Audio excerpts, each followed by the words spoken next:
Hello guys, how's it going? My name is Dalaran, and patch 9.1 is going to be hitting PTR in 2 weeks. And that just means it's going to be a little bit of time before it's actually here. Patch 9.1 is going to bring a lot of class changes, as well as a brand new raid and a brand new dungeon season. That means we're going to have different mechanics for us to play with when it comes to bosses, and different mechanics to play in Mythic Pluses, as this is going to be a new season for World of Warcraft.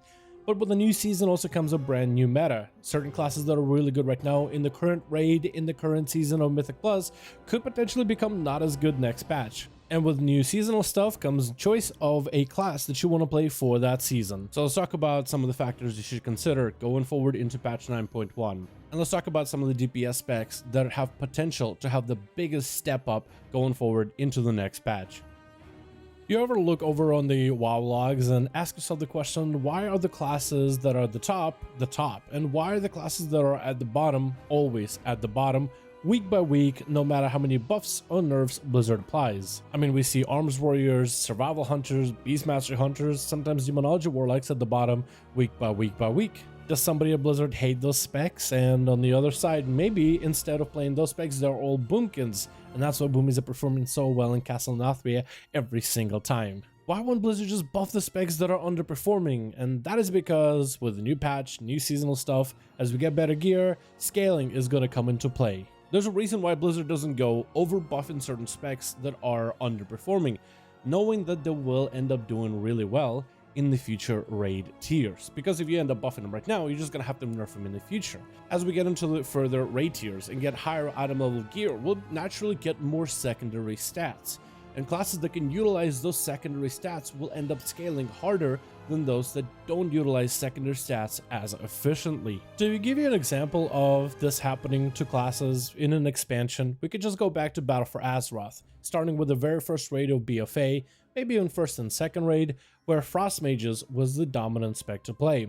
Right now we look at Fire Mages and we know that they're godlike, but that wasn't always so, as back in BFA, Fire Mages were kind of played here and there. They had some potential, but nobody could really unlock the potential unless in very specific fights.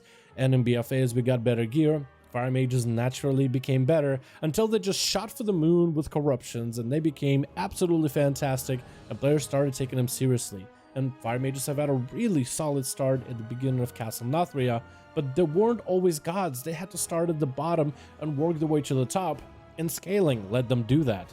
So that's what's probably going to be happening to a lot of specs and classes come patch 9.1. We'll be getting higher item level gear, we'll be getting new dungeon gear, maybe even certain trinkets or items that will end up helping certain specs and playstyles. We've seen plenty of times where trinkets literally define the playstyle of certain specs. So the idea for future patches is to find a spec that scales well for future content, a spec that will eventually become really good, or will continue to get better as we get into further raid tiers. There are some factors to consider though, because scaling isn't going to be consistent like it was in BFA. Blizzard for Shadowlands wanted to make sure that there are some stopgaps so we don't have Corruptions 2.0. They are now going to be in Shadowlands DRs to secondary stats.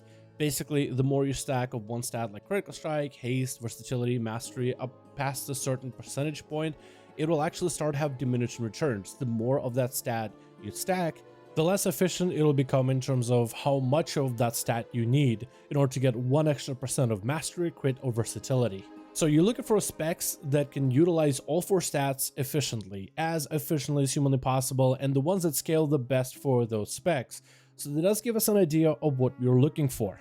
Another point to consider in Shadowlands is how good primary stats are. Primary stats in Shadowlands are a lot stronger than they were in BFA. In BFA, secondaries were so strong that getting a socket on shoulders basically equal to 12 extra item levels on that shoulder. Like, secondaries were that strong, and in this expansion they're not as strong, they're not as heavily weighted in terms of how classes are scaling right now. So secondary stats are important, but not completely the most important thing ever, as certain classes with crazy amount of intellect or agility could be good even if they don't have good secondary stat scaling. It's important to mention all this because this video was hard to put together, because we really don't know what specs are going to be the best. It could be that the ones that are top right now will stay top forever, and it could be the ones that are not performing as well right now could eventually see some spotlight. We'll have to wait and see, and maybe Blizzard will change things in the future, the math in terms of how classes work, and maybe even major revamps to how classes play even. So there's a lot of factors to consider that are just unknowns. But taking a look at the classes as they are, with the scaling that we have right here, we do have a couple specs we can recommend. The first class on this list would be a Shadow Priest. They are, right now, far from a bad DPS in the game, but nobody really thinks of Shadow Priest as overpowered compared to at least Battle for Azeroth. Shadow Priest has a very versatile toolkit of how they deal damage, able to deal well with single target, cleave fights, or AoE, even going as far as having an uncapped AoE, which gives them that certain advantage that other classes just don't have. In the past expansion of Battle for Azeroth, Shadow Priests were scaling super high. Like, Blizzard had to nerf him every single patch, and no matter how many nerfs is stacked on them, they were still really strong DPS. They were a monster inside of the raid tier. Granted, the raid tier had a lot of cleave fights where you could multi-dot multiple enemies, but they were still really extremely strong for majority of that expansion. Even in Mythic Pluses, if you played around the Shadow Priest, you really had yourself a solid DPS. Going from BFA into Shadowlands, Shadow Priest got a great rework. In my opinion, they are objectively one of the better designed classes overall on paper, and they had an awesome rework during Shadowlands Alpha and Beta. They basically took the Shadow Priest to BFA that relied on corruptions and essences and removed that reliance by making a spec that stands better on its own 2 feet. They took away a bit of RNG with your playstyle and added you more guaranteed damage, especially in the multi-dot department. They gave you ability to get instacast as kind of baked in certain talents that were so core to the playstyle that are now just part of the gameplay in general. They took the community feedback of making Void Form a cooldown and brought back DP, which a lot of players liked. And also a massive revamp to the Mastery, which makes a lot more sense and turns Mastery from bad to a good stat. The one strand that Shadow Priest lost a bit going from BFA to Shadowlands is the ability to multi-dot, as now you have a third damage over time ability to weave in, the one that utilizes your sanity bar in order to put up the dot, being DP. DP, or Devouring Plague, is a strong dot, and it's necessary for your Mastery setup, where the more dots you have on an enemy, the more damage they take. But maintaining all those dots on more than one target is difficult, and mostly comes down to not having enough stats, like haste, in order to be able to get your resources out. But that should be far easier in patch 9.1, as we're getting better gear with higher item levels and more stats, more haste, more critical strikes, in order to maintain all those dots and get your casts out faster, so multi-dotting should return and be more powerful in the future patch. Their Mastery is something we really should talk about again, because they has a double benefit to it. So you can dot up an enemy and make him take more damage, or you can press Void Form and gain the benefits of damage increases to enemies for having Void Form active. This lets you bypass that multi-dotting aspect that works really well in AoE situations, in burst situations. Without the need for you to set up the dots, you get the full value of that Mastery just for having your Void Form, which is on a very short cooldown. This makes him extremely versatile in terms of dealing with a variety of different PvE situations, but also how efficiently it can use those secondary stats does give it an advantage over other specs. Mastery is a good stat, haste is a good stat, crit is a good stat, and versatility isn't a terrible stat, so theoretically they probably get the most value out of all secondary stats, not just one or two of them.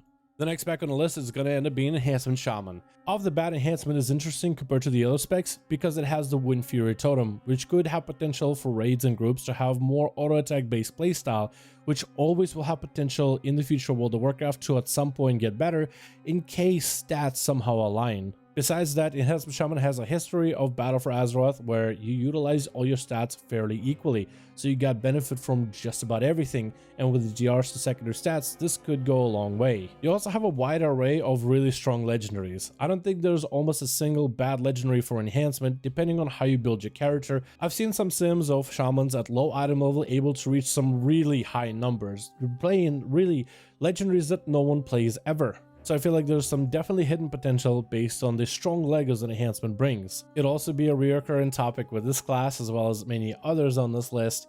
Their secondary stats are really not terrible. Crit is not a terrible stat for you. Haste definitely isn't terrible, especially with how it reduces the cooldowns of certain abilities. Mastery also gives you multifaceted features of either getting more procs or even more raw damage with magic damage, which quite a good portion of your damage is magic damage of fire, nature, or frost variety. Then versatility benefits magic damage as well as physical damage, so theoretically none of the stats are really bad. I feel like there's always been that kind of air of potential with enhancement, and maybe it'll be a while before we really unlock it. Maybe it'll be a while before it becomes a meta spec. Maybe it'll be a while before we really see comps designed around enhancement and the toolkit that it brings. There's a lot of unknowns here to consider, but on paper, the spec should be pretty future-proof when it comes to content and gearing and scaling. The next class on the list is gonna have to be Frost Mage. I mean, it's kind of weird to talk about Frost because I feel like barely anybody else plays Frost, but they really do have some of the highest potential sims. On the website Simulation Craft, which sims some classes in terms of their single target output inside of the raid tier, Frost generally hovers towards the top, either literally number 1 or in the top 5. Take a look at the sims that they are producing from there. Frost needs a lot of crit in order to become good. And it makes sense because of the way that Shatter plays into the Frost playstyle, and right now we don't have the most amount of gear unless you're really specific in terms of which pieces you can get for your mage, but you just can't get enough crit, but you could in the future patch. Once you're capped, you could get more haste. Once you have enough haste, you could be funneling into mastery, which also is not the worst stat. It is a little bit better in my opinion, more for single target uses, has uses in AoE, but it's definitely far from bad.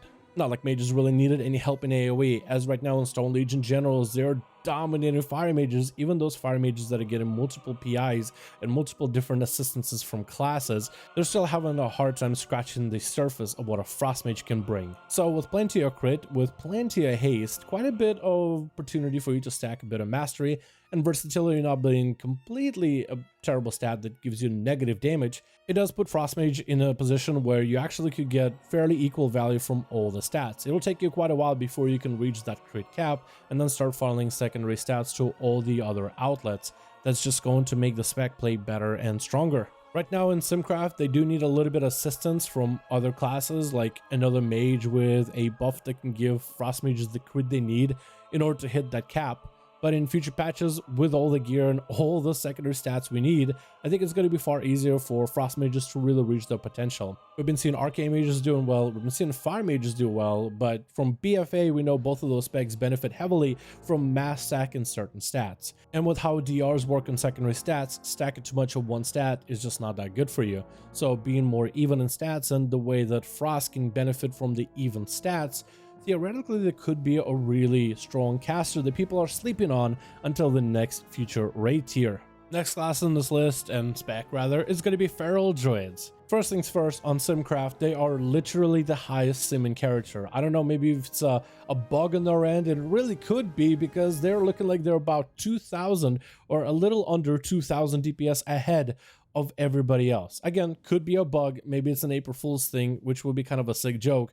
But they have been doing incredibly well over in the Simcraft, and for good reason. Ferals are actually not terrible right now, and I know not a lot of you guys consider them really good. Not a lot of you take Ferals to Mythic Pluses or even want them in your heroic raids, but they really are not bad. In fact, we have a Feral that actually plays as a Feral main in our raid tier, and we actually brought him in for Denathrius, and the amount of damage they can do to a single target is actually quite absurd. And I really do mean Ferals are dumbstring bosses. They're just able to lay in on them, sink their claws and teeth in, just not let go until the boss falls over and you collect that fat loot. While not the easiest class at all to play for PvE, they are pretty strong, and they definitely have potential to get strong and continue being strong in the future patches.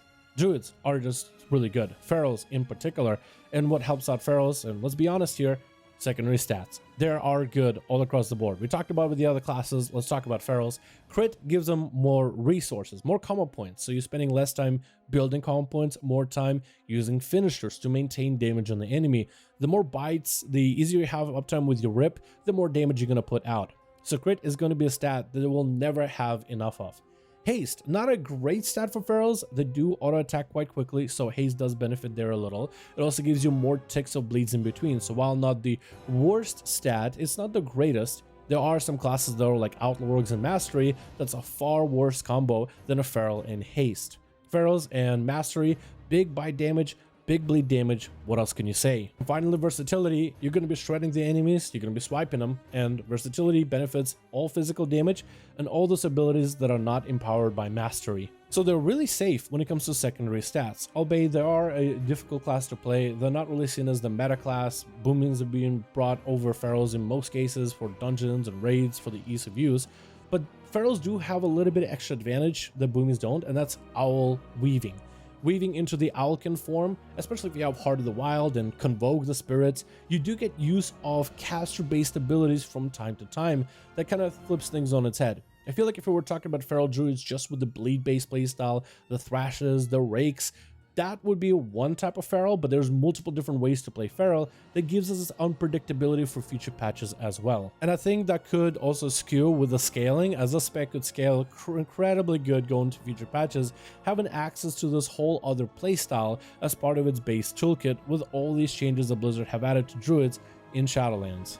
Finally, we have Frost Death Knights. Has been a very much favorite playstyle for me. I really enjoy Frost DKs, and it's super fun to feature them on this list. But let's do a quick rundown with Frost, because we'll be talking about very similar stuff. Stats, really strong. Haste, great in terms of resource generation. Auto attacks, gives you more procs for your Killing Machine procs. And there goes for Critical Strike, where Killing Machine procs give you more value on those big obliterates, so you're getting that extra mastery usage out of it when you do, which ties into your mastery being all frost damage, and quite a lot of your damage is frost damage through talents or even through the obliterate based playstyle. Then of course we have versatility, which again, not a terrible stat either.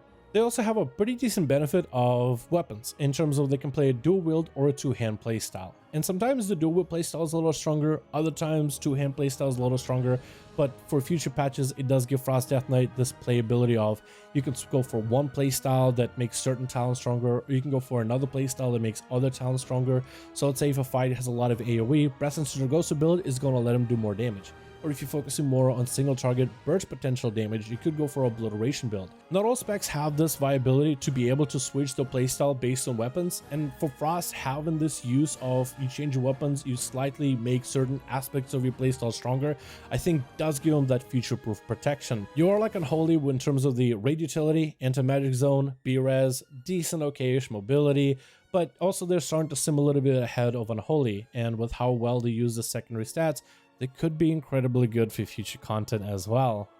That being said, as long as Blizzard doesn't make some crazy huge sweeping changes to how we play all of these specs and classes, because they totally could. They could really adjust and alter how all of these guys play, and they could also change the way the gear and scaling is going to work in future patches as well.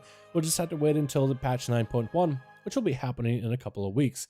But if you guys were looking for some of the specs to kind of look into or maybe level in your free time while we are all waiting for patch 9.1, I think these are the 5 DPS specs that probably have the most potential in the future of Shadowlands, either in patch 9.1 or maybe even in future patches, especially with the concepts that we talked about earlier with the DRs to secondary stats. We took a look at the specs that utilize secondary stats the best in terms of how much value they got and how well they scale with them off of the current data we have right now, as well as the specs that have potential to alter their playstyles in a variety of different ways for future raid content, be it focused on AoE, be it focused on single target, be it focused on burst damage, or maybe better set for endurance fights. Specs that will probably have the most flexibility and variety of different playstyles available to them on hand if they don't get too many crazy changes going forward as they are right now. So this video could be completely mute, maybe patch 9.1 comes out, changes all these specs altogether, and by the time 9.4 comes out,